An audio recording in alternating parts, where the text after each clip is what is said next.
চামড়া জিহাদিদের চামড়া মৌলবাদীর চামড়া মৌলবাদীর চামড়া তাই তো বলি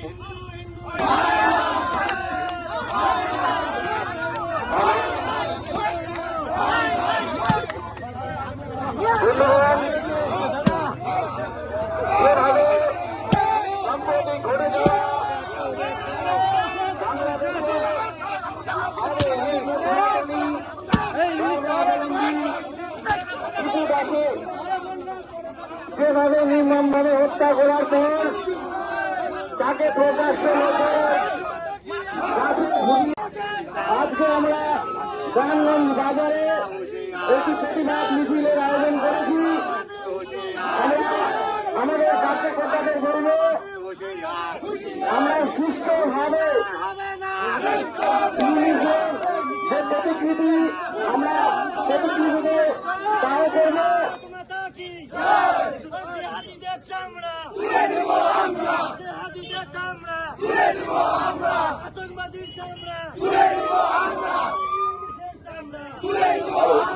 ইউনিসের চামড়া আমরা সম্প্রতি বাংলাদেশে হিন্দুদের উপরে যেভাবে গণতান্ত্রিক আক্রমণ হচ্ছে আমরা দেখলাম তারই ফলস্বরূপ এই কিছুদিন আগে বাংলাদেশে আমাদের হিন্দু ধর্মাবলম্বী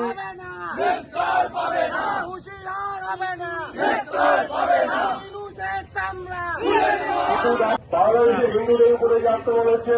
অবিলম্বে আমাদের ভারত সরকারের যে গৃহ মন্ত্রণালয় রয়েছে বা স্বরাষ্ট্র মন্ত্রণালয় রয়েছে বা বিদেশ মন্ত্রণালয় রয়েছে সেখান থেকে বাংলাদেশকে সরাসরি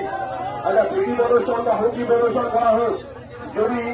বাংলাদেশে হিন্দুদের আজকে বাংলাদেশে যে আমাদের সনাতনী ভাই দীপু চন্দ্র দাস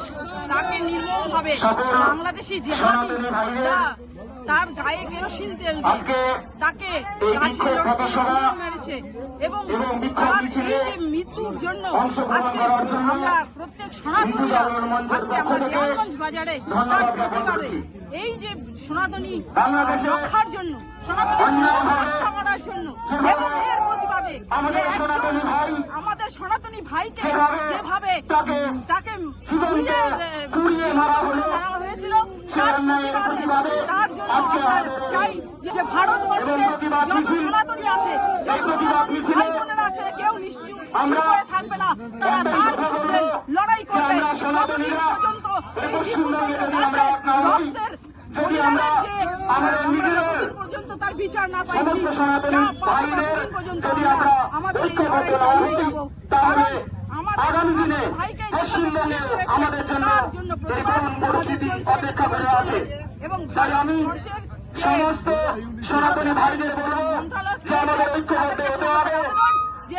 সরকার থেকে এই যে জিহাদিরা রয়েছে তাদের কানে কিছু যে আমাদের